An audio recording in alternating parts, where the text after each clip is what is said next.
bon après-midi, bonsoir à vous tous qui nous suivez en direct ou en rediffusé. Nous bénissons le Seigneur pour vos vies et nous rendons grâce à Dieu de nous retrouver encore ensemble pour ce programme d'enseignement et pour ce programme de partage, de méditation ensemble de la parole de Dieu dans le but de mieux connaître Dieu et dans le but de nous faire avancer. Nous devons avancer. Mon frère, ma sœur, tu dois avancer. Et par la grâce de Dieu, nous avancerons ensemble au nom de Jésus. Nous bénissons le Seigneur, alors nous allons incliner la tête quelques instants pour recommander ce temps entre les mains du Seigneur. Tendre Père, merci. Merci, magnifique présence de Dieu, toi qui es là avec nous, et toi qui nous conduis, et toi qui nous aides. Viens, Esprit de Dieu, et remplis ce temps de ta présence.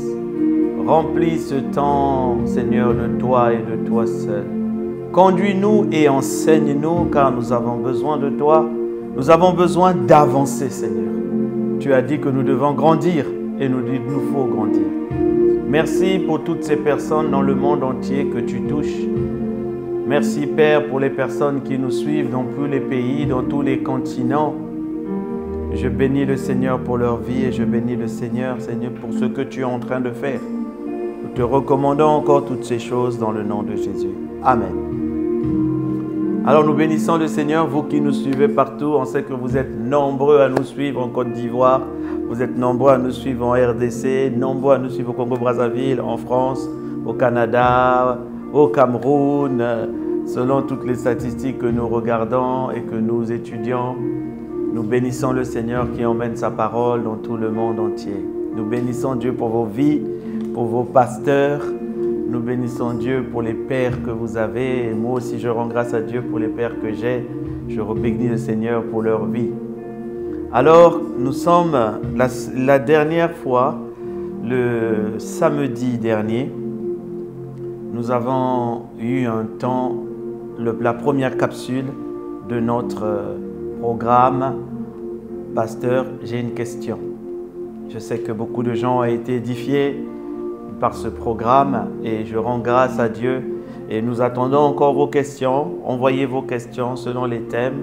Nous prendrons le temps de répondre, comme je le disais dernièrement, pendant l'enregistrement du programme. Pasteur, j'ai une question. Le temps a été très court et vous avez vu que nous avons légèrement débordé parce qu'il y avait beaucoup de questions. Le Seigneur donc nous a inspiré, au travers des questions qu'il y avait, de rajouter une session à cette série normalement que nous avions terminée. Vous savez, la Bible dit ceux qui sont nés de l'Esprit sont comme le vent. Personne ne sait où il va, d'où il vient, où il va. Tels sont ceux qui sont nés de l'Esprit. Donc nous sommes là malléables pour suivre ce que l'Esprit nous dit. Et le Seigneur nous a conduits à faire encore cette session exceptionnelle aujourd'hui que nous avons appelée. C'est toujours les prérequis pour grandir avec Dieu, mais c'est comprendre et sortir des forteresses. Comprendre et sortir des forteresses. Nous avons vu pendant plusieurs semaines l'âme et nous avons vu comment notre âme a beaucoup d'actions et d'interactions par les pensées et que les pensées affluent dans notre cœur comme le cœur humain bat, autant les pensées fonctionnent entre notre esprit et notre âme et que les pensées peuvent venir aussi de ce que nous voyons, ce qu'on appelle les portes du corps, les oreilles, les yeux, autrement dit les sens, qu'on appelle la chair, sarx en grec, les 5 sens. Alors nous avons vu que l'homme est fait de pensées, l'homme pense, et que même quand le Saint-Esprit nous parle, bien souvent le témoignage intérieur rentre par une pensée, une ferme assurance, une conviction. Tout ça, ce sont des pensées, et que nous avons beaucoup de pensées. Et nous avons vu comment les pensées, lorsqu'elles s'amassent, elles viennent assiéger notre cœur. Et comment notre cœur est le centre des décisions de nos vies. Voilà pourquoi la Bible dit « Garde ton cœur ». Ne cherche pas, ne prie pas Dieu pour qu'il garde ton cœur. C'est à toi de garder ton cœur. Et comment le cœur peut être sali et noirci par les pensées. Et cela, peu importe nos années dans le Seigneur. Je dis bien, quel que soit notre niveau dans le Seigneur. Vous avez vu Aaron et Myriam qui pourtant étaient prophétesses. Myriam et Aaron étaient sacrificateurs. Mais ils ont mal parlé contre Moïse parce que leur cœur s'est noirci au fur et à mesure. Au fur et à mesure. Bien qu'ils étaient anciens, connaissaient ces choses, mais ils ont pu être noirs. À combien plus forte raison, toi qui ne connais même pas la parole assez, mais qui va grandir certainement, nous pouvons laisser nos cœurs noircir. Voilà pourquoi le Seigneur nous a demandé de rajouter cette session et je bénis Dieu pour toute l'équipe qui travaille avec nous à la réalisation de ce programme. Cette session est importante. Elle est comme la session sur le cœur, les pensées et la foi. Elle est très très importante, comme la parole de Dieu est toujours importante. Donc je vous demande s'il vous plaît de me suivre, de suivre ce que le Seigneur veut nous dire ce matin, cet après-midi ou peu importe où vous êtes, en fonction de ce que nous vivons. Vous voyez, nous avons donc compris qu'il y a beaucoup de pensées dans le cœur de l'homme. Et ces pensées font que nos décisions que nous prenons regardent beaucoup ce qu'il y a dans le cœur. Mais il y a une chose qui se forme dans le cœur, qui bloque le cœur. C'est ce qu'on appelle les forteresses. Les forteresses. 2 Corinthiens 10 au verset 4, il est dit, si nous marchons selon la chair, à partir du verset 3, nous ne combattons pas selon la chair. Car les armes avec lesquelles nous combattons ne sont pas charnelles. Ce n'est pas la chair, mon frère, ma soeur. Mais elles sont puissantes par la vertu de Dieu, par la force de Dieu, pour renverser les forteresses. Il dit pour renverser les forteresses. Mais on parle du combat spirituel souvent, mais il faut connaître déjà c'est quoi ce combat. Il faut connaître déjà par exemple, quand Paul dit combat, le bon combat de la foi. Il ne dit pas combat, plusieurs combats, il dit le. Il n'y en a qu'un seul, un véritable, le vrai. Il a dit j'ai combattu le bon combat, j'ai gardé la foi. Mais qu'est-ce qui attaque notre foi? Jacques dit, si quelqu'un demande quelque chose à Dieu, qu'il ne doute pas. Et il verra cela s'accomplir. Jésus a dit, si vous dites à cette montagne, ôte-toi la main. Et si vous ne doutez pas où? Dans votre cœur. Mais le doute vient comment dans le cœur? Par les pensées.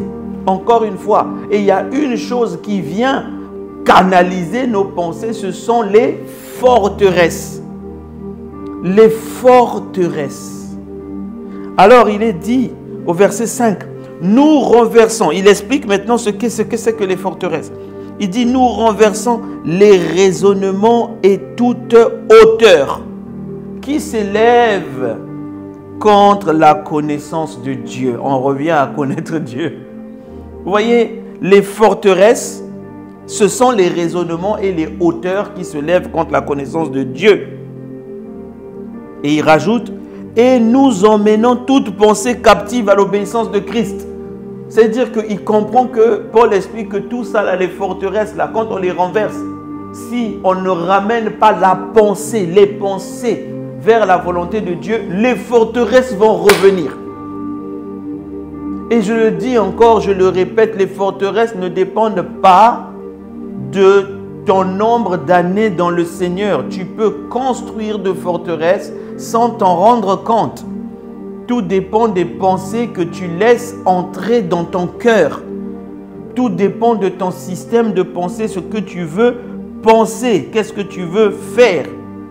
Le mot forteresse, en hébreu, c'est le mot matsaoud. Matsaoud. Matsaoud qui veut dire filet, piège, proie, lieu fortifié. Ça veut dire que les forteresses, leur premier raisonnement, c'est d'abord, ce sont des prisons.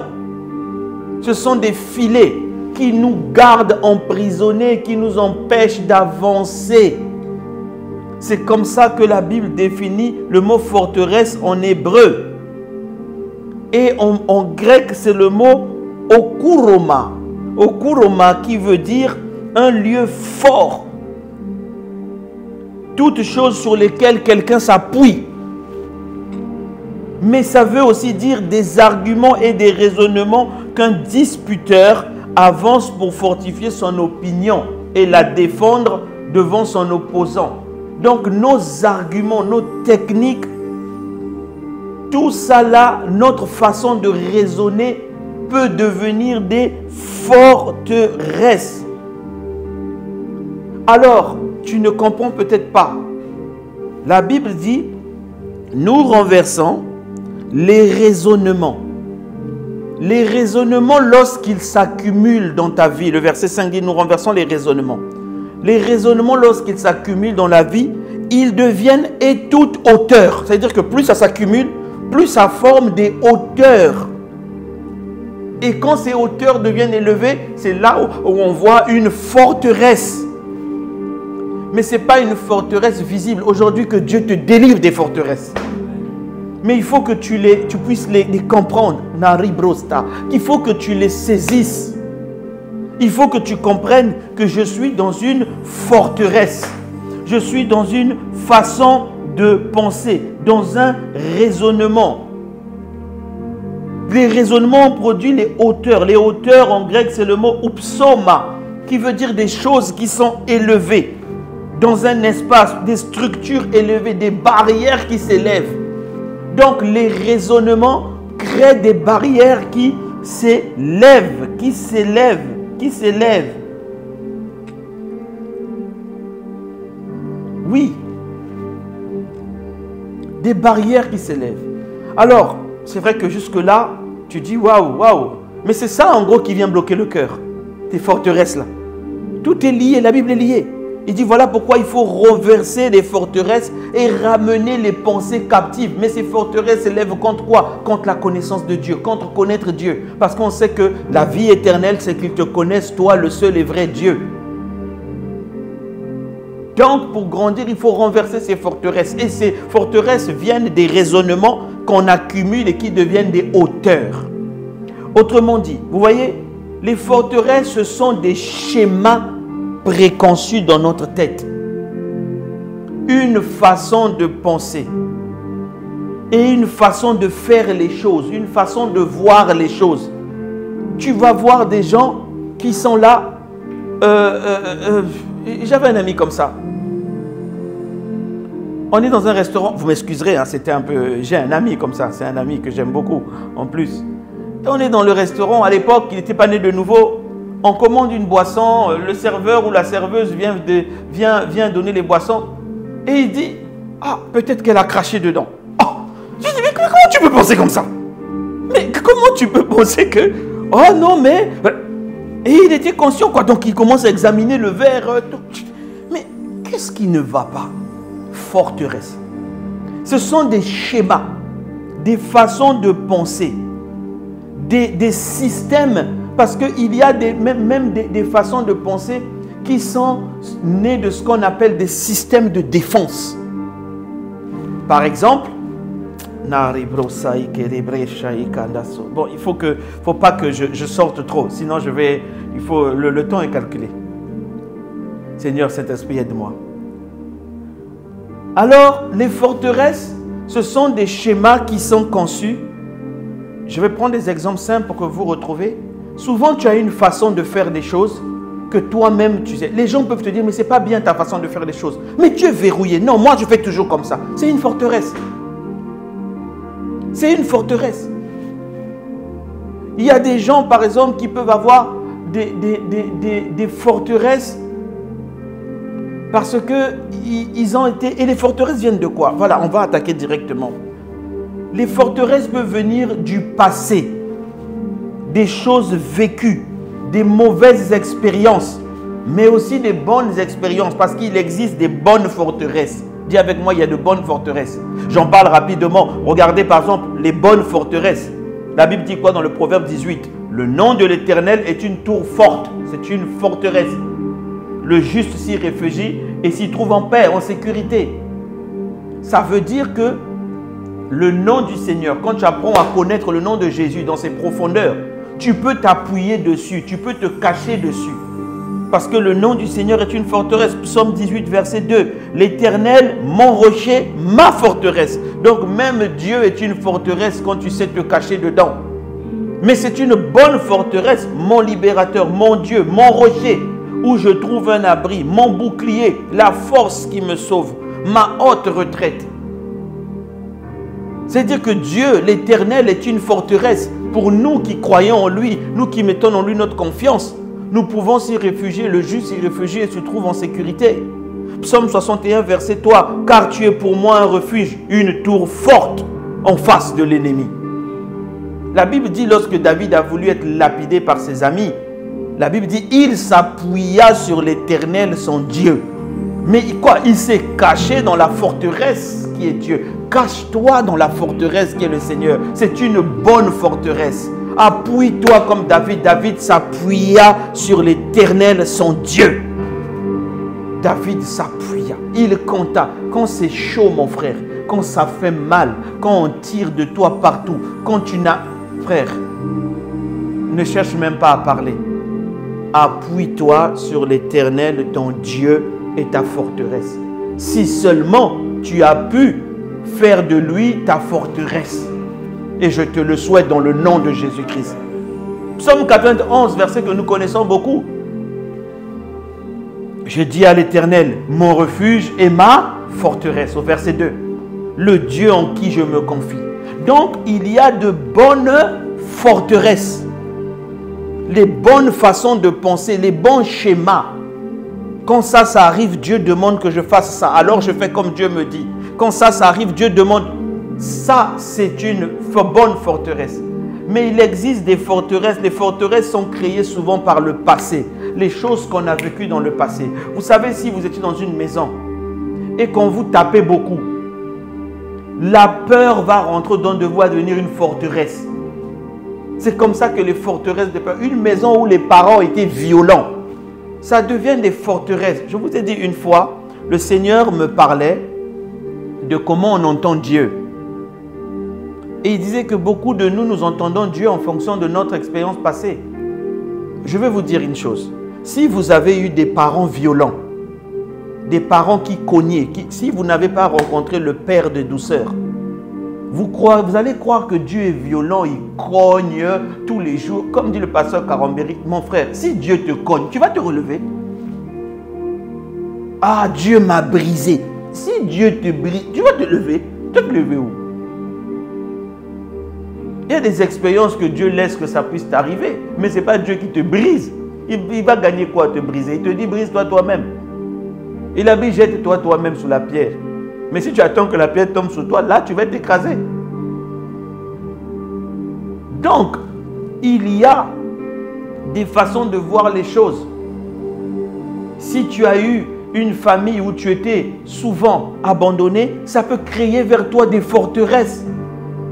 Oh oui, mon frère, ma soeur, une façon de penser, une façon de raisonner, des calculs, des suppositions. Des suppositions. Tu supposes. Quand tu as grandi dans un lieu là où on calomnie tout le monde, tu as l'impression que toute la vie, les gens veulent te calomnier. Quand tu as grandi dans un lieu où, bref, il y a beaucoup de forteresses. Je vais vous parler par exemple d'une forteresse que vous ne connaissez pas, qu'on appelle l'hystérésis. Bon, certainement vous le connaissez, c'est un phénomène physique. Vous voyez, c'est un phénomène qui fait comme un 8 de l'infini comme ça. C'est un phénomène. Mais vous savez que ce phénomène est une forteresse par exemple dans le business. C'est quand ton business, tu le commences, il monte, tu es content, ah il a monté, ah mon business marche bien. Après il redescend. Après tu as des problèmes. Tu passes même à zéro, tu passes dans les dettes.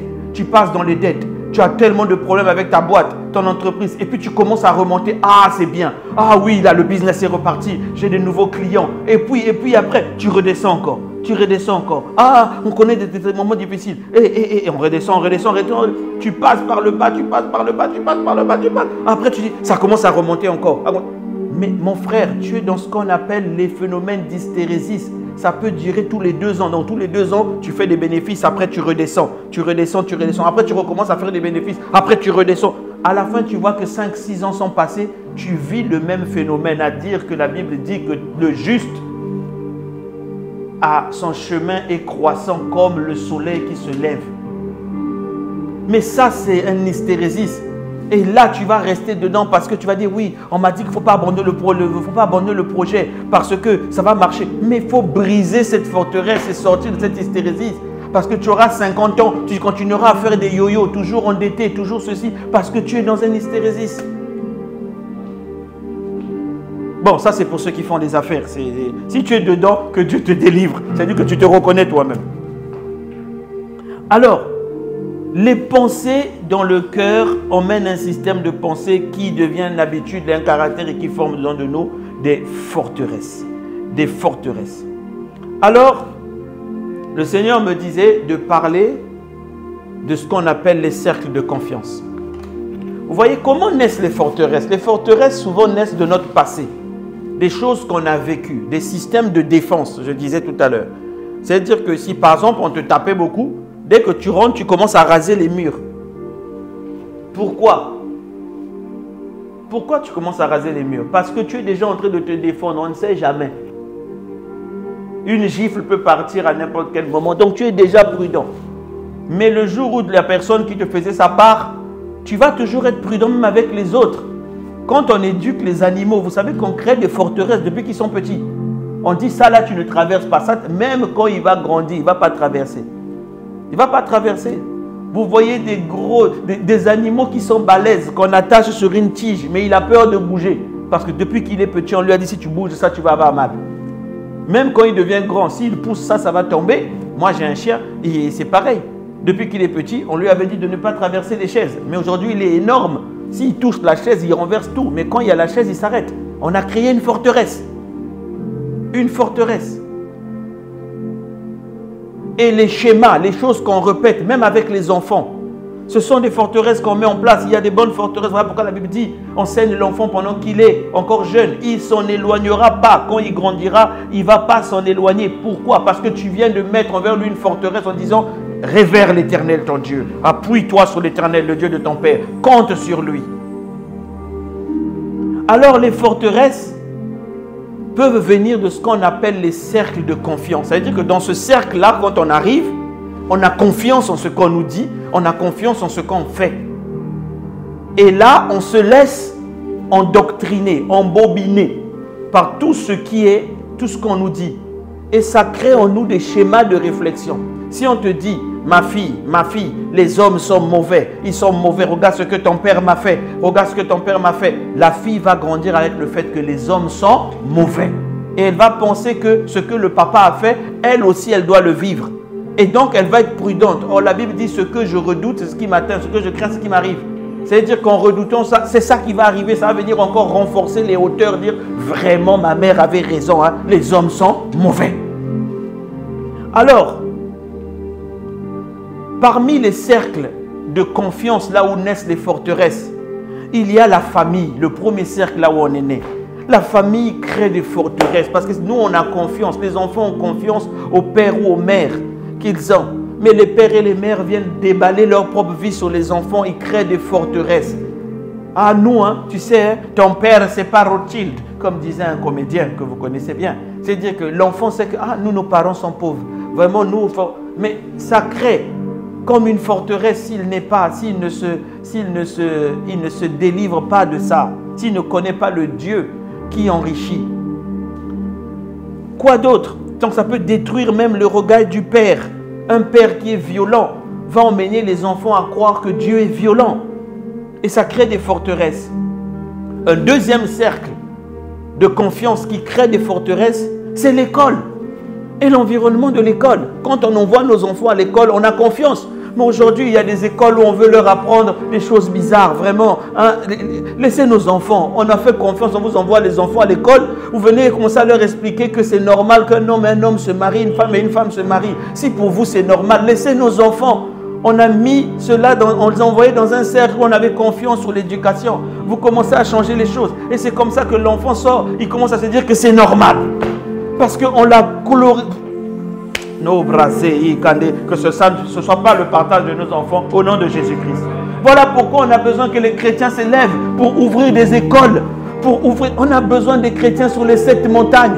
On a besoin des chrétiens qui créent des universités où les enfants ont des valeurs. On apprend les valeurs de Christ. Oh Dieu, aide-nous. On va le faire dans le nom de Jésus-Christ. Ah, tu as raté une bonne occasion de dire Amen. Donc, il y a quoi encore? Une forteresse. Une autre forteresse que nous connaissons. C'est une forteresse qui, malheureusement, on ne se rend même pas compte que c'est une forteresse. La télé. La télé, les médias. Mais ce sont des forteresses. Ce sont des forteresses. Tu commences à devenir fan de tel joueur tous les jours. Tu es là, mais on te met dans une forteresse. Ce que le joueur porte, tu portes. Hollywood. Ah non, à Hollywood, c'est ça. Snapchat, TikTok, tous les jours, il faut que... Ce sont des forteresses. Ce sont des forteresses. Et on est là devant la télé, on suit des films, on suit des films, on suit des films.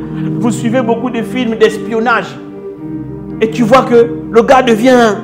J'ai pas confiance ici. Hein. Il arrive, on n'a pas confiance. Mais si tu t'es mis dans une forteresse, il ne faut pas rigoler, c'est sérieux.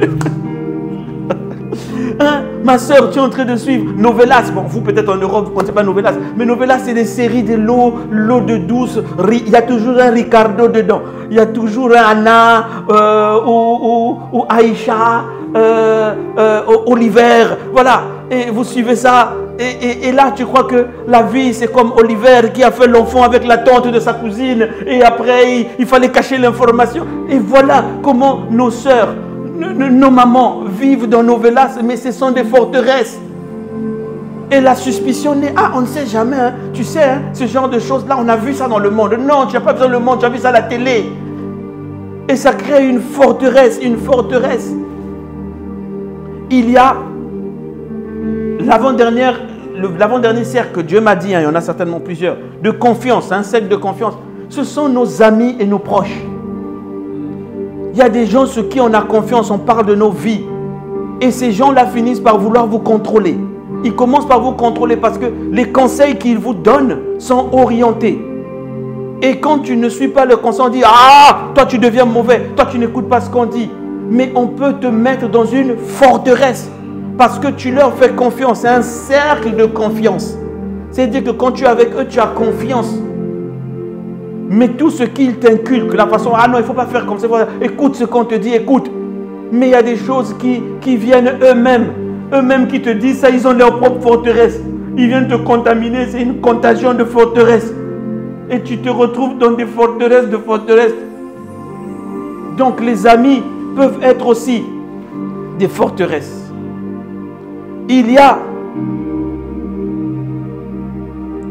la dernière forteresse. Le dernier cercle que le Seigneur m'a dit. Bon, il ne faut pas être choqué, hein. Malheureusement, on arrive aussi bientôt à la fin du temps. Donc, mais je vais quand même dire pardon, excusez-moi. C'est l'église. L'église, les lieux de culte. C'est comme ça qu'on a créé des terroristes. Parce qu'ils ont fait confiance en disant c'est Dieu. On leur a dit non, il ne faut pas faire ça comme ça là. Dieu demande ça. Et on a créé des forteresses. Des forteresses. Parce que dans l'église, quand on vient suivre le message, tout le monde est ouvert. Tout le monde dit c'est Dieu qui parle. Maintenant, si le pasteur ou la pasteur commence à parler des affaires de son cœur, il ne comprend pas qu'il est en train de mettre les forteresses chez les autres. Parce qu'à l'église, c'est vraiment parmi tous les sectes, c'est comme la famille. On vient, on ouvre le cœur, pépélé, on ouvre, on est posé, tout est ouvert, on a confiance, c'est Dieu qui nous parle. Mais si je viens ici et je viens vous dire des conneries que Dieu ne m'a pas dit, ou je vais vous faire état de mon état d'âme, de cœur, ce que je fais ou ce que je pense être juste. Je pense être juste au lieu de m'appuyer sur ce que l'Écriture dit, ce que la Bible dit, parce que afin que le Saint-Esprit vous convainc. Je ne vous demande pas de me croire. Non, n'essayez jamais de me croire. Croyez ce que l'Esprit de Dieu vous dit. D'accord? Si l'Esprit de Dieu vous convainc, c'est bien. Si ça ne vous convainc pas, posez des questions. On a fait la rubrique Pasteur, c'est une question. Si je peux répondre, je réponds. Si je ne peux pas aussi, ne crois pas pour toi, mon frère. Je n'ai pas de problème. Il faut être détendu. C'est le Saint-Esprit qui convainc de péché, de justice et de jugement. C'est le Saint-Esprit. Ce n'est pas moi. Alors si nous les pasteurs, on vient raconter certaines choses, on prêche les choses qui ne sont pas de Dieu, on crée des forteresses auprès de ceux qui nous écoutent. La Bible dit dans le livre de 2 Corinthiens 3, si par exemple on prêche la loi, la Bible dit celui qui prêche la loi jette un voile sur le peuple. C'est-à-dire qu'on l'aveugle le peuple. Dieu merci encore que ce n'est qu'un voile. Parce que si c'était un mur ou une forteresse, ça devait être vraiment compliqué. Ça devait être vraiment compliqué. Donc l'église est un lieu de confiance, mais c'est un lieu où aussi beaucoup de personnes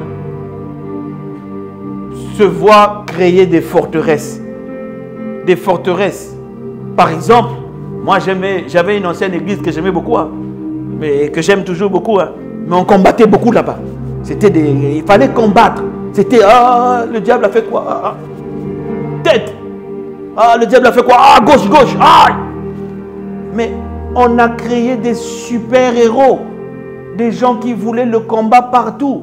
C'est-à-dire que quand il se lève, il va au bureau, il se dit sur le chemin là, je vais avoir un combat. Tout était combat.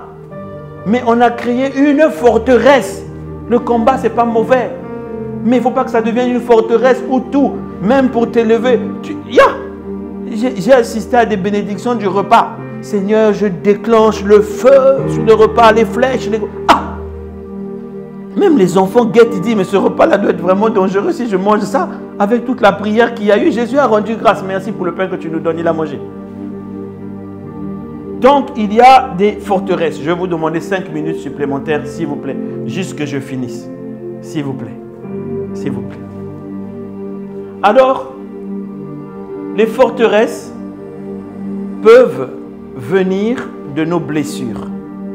On a parlé des 5 cercles de confiance où on était en confiance et que dans cette confiance-là, on a ouvert nos cœurs et des forteresses sont venues créer. Mais il y a aussi les blessures de nous-mêmes. Hein. Bon, ça, c'est les cercles. Maintenant, après, il y a nous-mêmes. Notre propre vécu peut créer au-dedans de nous des forteresses, comme la trahison. Quand on vous trahit, vous pouvez créer des forteresses en de vous, des peurs d'être à nouveau trahi. Et vous commencez à manquer de confiance envers les gens. Parce que tous les jours, tu es prudent, on ne sait jamais. Il y a l'abandon. Ceux qui ont vécu l'abandon, les enfants qui ont vécu l'abandon, ils ont l'impression que tout le monde veut les abandonner. Ou il y a d'autres personnes qui, sans se rendre compte, ont des forteresses d'abandon. Dieu me le montrait encore il y a quelques semaines par sa grâce. Il y a des gens, vous voyez, ils vivent l'abandon, ils ont une forteresse d'abandon, ils ne se rendent pas compte. Ça veut dire que dès que quelqu'un s'éloigne d'eux, ou dès que un frère ou leur mère ne les appelle pas, pour eux, ça veut dire que ma mère m'a abandonné.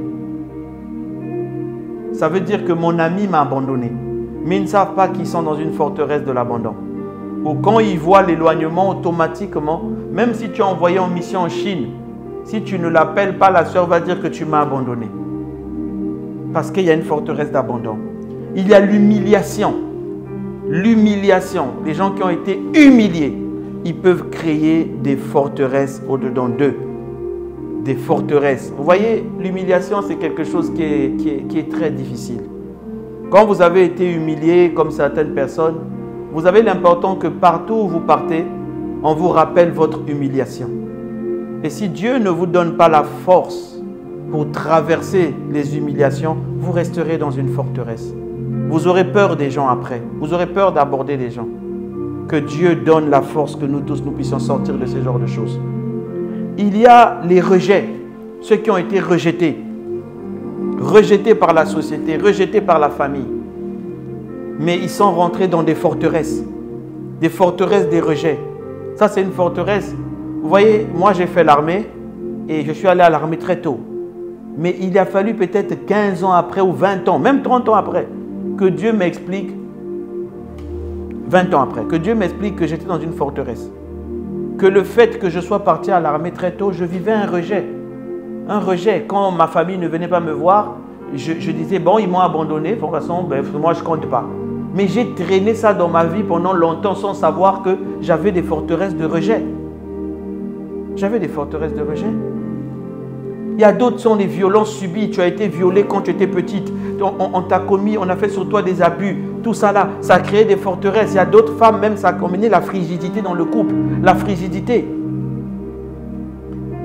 Alors, vous voyez, tout ça là, ce sont les vécus qui peuvent créer des forteresses dans nous. Tu restes, tu penses à ça, tu penses à ça, tu penses à ça, et ça crée des hauteurs, et tu commences à raisonner. Donc, quand quelqu'un fait ça, ça veut dire que ça crée des hauteurs, et tu te retrouves dans les forteresses. Que Dieu vous libère des forteresses au nom de Jésus. Je déclare que Dieu vous libère de ces forteresses au nom de Jésus. Alors, il y a certains qui malheureusement ont un combo, donc un mélange de tout ça. Ils ont vécu trahison, abandon, humiliation, rejet. Au même moment, poum! Donc ça là, il faut vraiment sortir par la grâce de Dieu. Donc vous voyez, on ne doit pas rester dans les forteresses. Comment sortir des forteresses? Si je m'arrêtais là, j'aurais vraiment raté tout l'enseignement. Comment sortir des forteresses? La Bible dit dans le livre d'Ézéchiel 2, j'ai entendu ces paroles. Lorsque j'entendis ces paroles, Ézéchiel 2, verset 1 déjà, Fils de l'homme, tiens-toi sur tes pieds et je te parlerai. Dès qu'il m'eut adressé ces mots, l'Esprit entra au-dedans de moi et me fit tenir sur mes pieds et j'entendis celui qui me parlait. Donc la parole, la Bible dit dans le livre de Psaume 119, la révélation de tes paroles est claire. Elle donne de l'intelligence au simple. Ça veut dire que la révélation des paroles, c'est ça qui vient te dire, waouh, Seigneur, la parole est claire, elle te fait comprendre que je suis dans une forteresse. Quand vous avez la parole qui vient, la deuxième chose, c'est le Saint-Esprit. La deuxième action, c'est que vous devez demander l'aide au Saint-Esprit pour sortir des forteresses. Sortir de cette manière de faire. Sortir, ne pas avoir honte de reconnaître que je suis ancien, je suis maman, je suis papa, je suis ceci, mais que je vis dans une forteresse ou que j'ai même des forteresses. Il ne faut pas avoir honte. Sinon, tu ne pourras pas développer le sentiment de crier l'aide à Dieu de te délivrer de ces forteresses. Et dernièrement, il faut la volonté pour sortir des forteresses. Parce que comme ce sont des schémas, tu as déjà l'habitude d'agir comme ça. Tu as déjà l'habitude de faire comme ça. Et à partir de ce moment, si tu ne fais pas comme ça, tu es comme si tu te sentais perdu.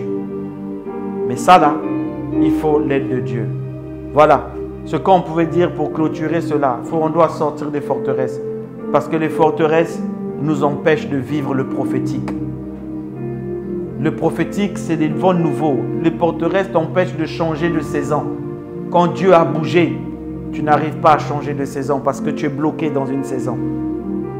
Quand Dieu parle les forteresses te limitent dans ta marche avec l'esprit. Parce que je vous ai dit tout à l'heure en entrée que ceux qui sont nés de l'esprit sont comme le vent. On ne sait pas d'où il vient, d'où il va. Donc tu bouges comme un vent. L'Esprit de Dieu t'emmène. Si tu es dans des forteresses, les murs de tes forteresses vont t'empêcher de bouger librement selon comment l'Esprit t'emmène. Et les forteresses vont t'emprisonner dans ton passé. Tu vois que ta vie ne change pas. Les mêmes choses se reproduisent. Certainement, tu es dans une forteresse qu'il faut que ça ne change pas. Que Dieu t'en délivre au nom de Jésus-Christ. Par la prière, par la puissance de la parole de Dieu, je déclare qu'au son de la voix de cet enseignement, au son de la voix du Seigneur, que tu sois délivré de toute forme de forteresse. Père, merci pour ce temps. Merci pour cet enseignement.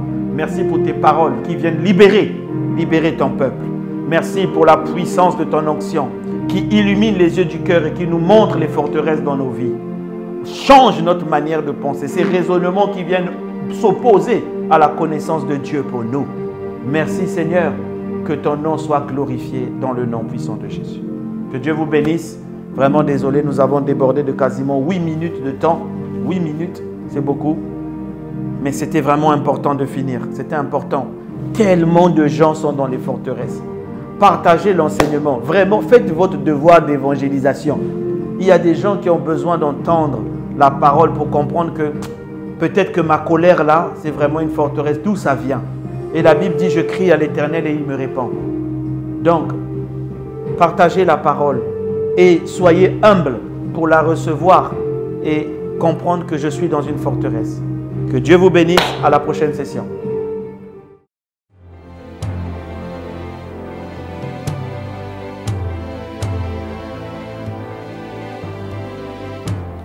Ô Seigneur Dieu,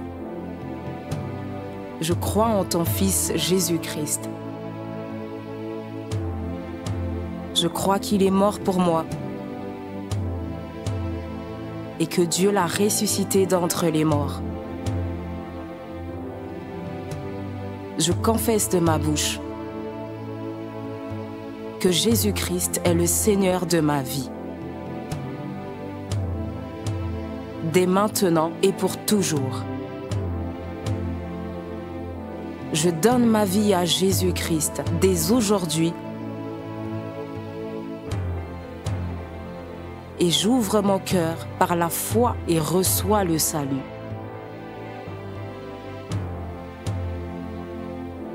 Je reçois maintenant la vie éternelle dans mon esprit. Merci Seigneur d'écouter ma prière. Mes péchés ont été lavés par le sang de Jésus.